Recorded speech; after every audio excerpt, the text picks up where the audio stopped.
Thank you, Chairman. First, thank you all for being here. So I've come from the state that has hurricanes, as you probably know.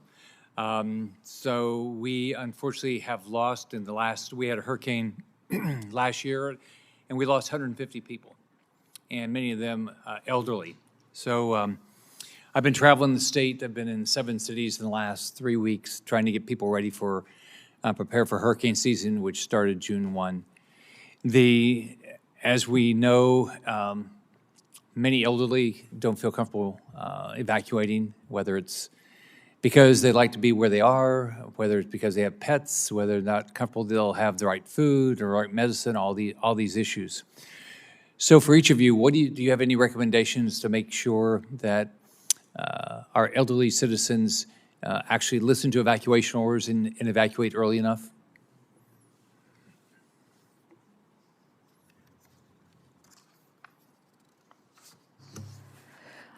I think that leveraging networks in the communities, for example, faith-based community, health services, EMS, law enforcement, and ensuring that these networks are aware of these older adults' locations and their needs in advance will be really important. And to communicate, and whoever is the trusted messenger in those communities, to communicate in advance to those communities and populations, the importance of being ready to leave with their medications. Let's say they have medical equipment or devices that they're dependent on. So that would make a big difference. But I think it's really important to leverage the right stakeholders and use the right messengers to get through it. Okay. Anybody else?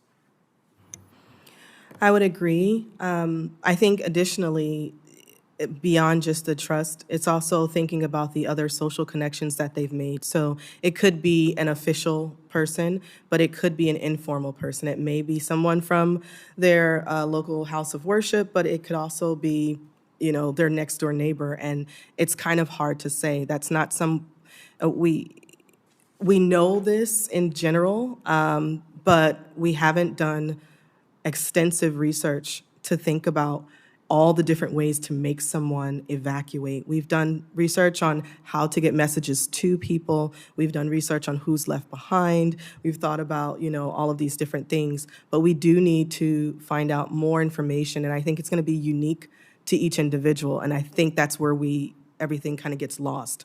We look at things in large data sets and we kind of think about people all as the same, but when we get down and nitty gritty, you'll figure out, oh, well, if we had some information about this, or if we can answer specific questions. I did last year, a national hurricane conference, have a panelist who was from Florida, and they were emergency management personnel. And during COVID, they said some of the things that helped was as a local emergency management group, going out and talking to the older adults and people with disabilities, and then they found information for them. They can answer their specific questions, and they made the relationships ahead of time because they were from fire department, and it was, very nice, and they were able to make those connections. You don't often hear, that pivot to, okay, I'm just going to go door to door now and try to figure out what's going on. And sometimes it takes a little personal touch. The robocalls don't necessarily work for older adults, so we have to think about other ways. And I think there may be some other examples out there, but they're going to be localized. And so we definitely need to learn more about what emergency management personnel are doing so that we can learn from what they're doing well. Yes, sir.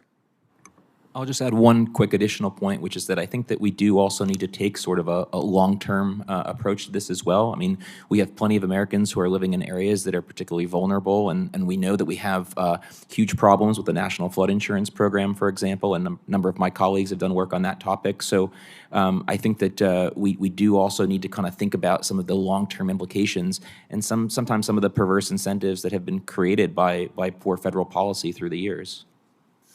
Have you found, like what we do in Florida, we have shelters for people with disabilities, for pets, and we have all these different things. Have you found around the country that most of the states have shelters for specific purposes? Yes, people, and in general, there's a shelter that shows up, right? The concerns about the shelter situation is that now we're seeing more disasters frequently occurring. Shelters don't stay up long enough. A minimum time is about 2 weeks, and then they're closing, and that's problematic for individuals who actually need that space. The other thing about sheltering is that everyone doesn't show up to the shelter. So you may have a shelter, but it's only for a specific percentage of your population. I don't have that information offhand, but I know it's not nearing 50%, right, of those that are left behind. So when we're thinking about sheltering, we have to think that there are also individuals staying in place at their house instead of going to the shelter. And it could be for a number of different reasons. Maybe there's not enough information about the disability accommodations at the shelter, so they feel like it'll be more comfortable or helpful if they stay at home. It could be other things similar to that. During Katrina, I know you mentioned pets, but we learned a big thing. Oh, people won't leave without their pets. And then we started thinking about putting pets in shelters so that individuals will leave.